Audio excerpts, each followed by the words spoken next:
No, there's something about that, about people choosing positions where they can be, a lot of people would rather be the strongest in an economic situation rather than in the middle or near the bottom even. And there are a lot of interesting studies and games that pursue that exact question hypothetically and also with experiments to look at human behavior there. A couple other things is how, I mentioned how information plays a role, but in economic studies, the information set determines choices in so many ways that a lot of laboratory experiments on choice that bear this out. And then adaptation, which basically means you get used to it over time, and that leads to a bias in decision making, which is probably really important in consumption type of behaviors. Even if you don't really lose very much, just the fact that you're used to a certain thing, losing it, that loss can be very hard to deal with. And then execution problems, issues about habits, preference reversal, regret, these kinds of things can affect savings behaviors, because savings, including some environmental and social savings that are really long-term things, require us to give up something right now. Like might require us to pay more taxes to buy land to set aside. Those kinds of things. Very hard for people to do, the self-control problem. So some biblical teaching to segue into myths on consumption. A couple things. Kierkegaard talks about the only first that Jesus talks about in seeking first his kingdom and his righteousness is Jesus. And anything else is a double-mindedness. And so the centrality of Christ in his kingdom. And I think in the evangelical community, it's not possible to have a discourse about environmental things unless it's framed within this kingdom of God perspective. And so some other dimensions that might be really important are this idea of money as power, which comes up. And I know you've talked before about a theology of creation and stewardship. And the money dimension of that is money becomes a trust and a test.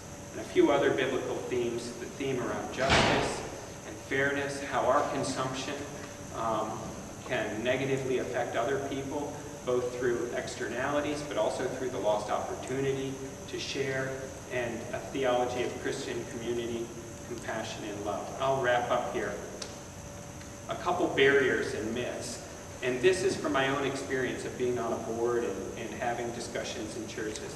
A lot of evangelicals, you'll hear this, we can't address the environment because we're busy spreading the gospel. I think the issue here is, what's your view of the kingdom? What's your view of the end times?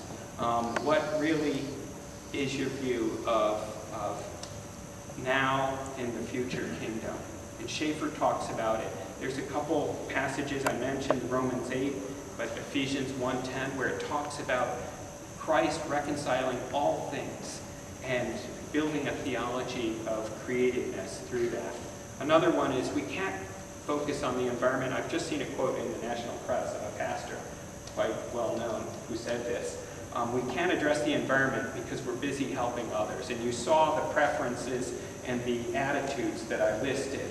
And you saw that a lot of churches would have something like a food pantry, but an environmental program, we don't see it. Tony Campolo wrote, we all should be environmentalists. You cannot deal with hunger and privation without dealing with the environment. And then the Nobel Prize-winning economist Tom Schelling talked about, if you want to help people, one way to deal with it is to do something about climate change. It's a foreign aid program.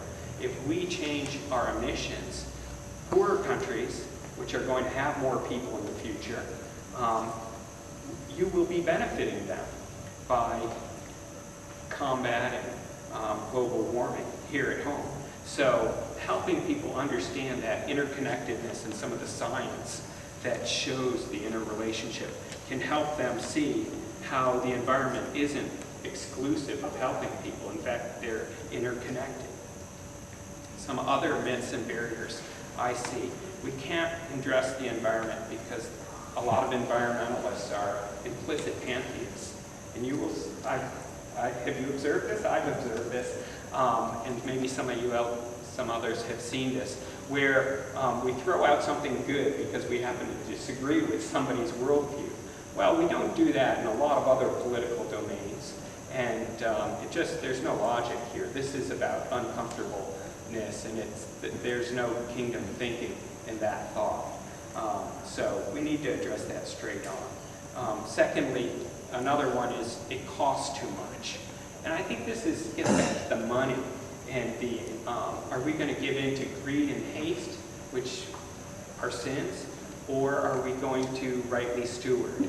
And so we need to address these things on theological grounds and have discussions about them. Yes, there's a cost and a benefit, and I agree I'm a capitalist as much as Jeff is a capitalist, but we need to talk about where the prices are wrong, where our society doesn't value certain goods the right way, or where we don't provide public goods in the right amounts.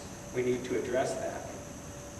And then there's a lot of isms that go along with evangelical thought sometimes about property rights, individual rights, capitalism, these kinds of things, and I think theology can help us address those.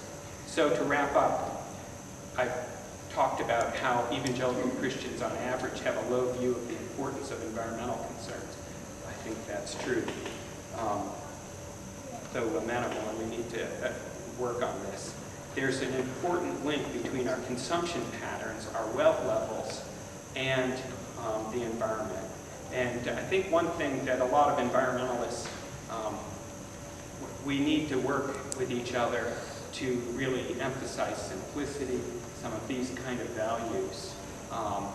And just because you drive a certain kind of car may not mean much at all about your impact on the environment. And evangelical churches, the opportunity is to strengthen the theology around reconciliation and this cosmic dimension of it, and also to strengthen teaching about community, compassion, simplicity. And those domains seem to be where we might get some traction to deal with improving the environmental performance of people who are evangelicals in the U.S.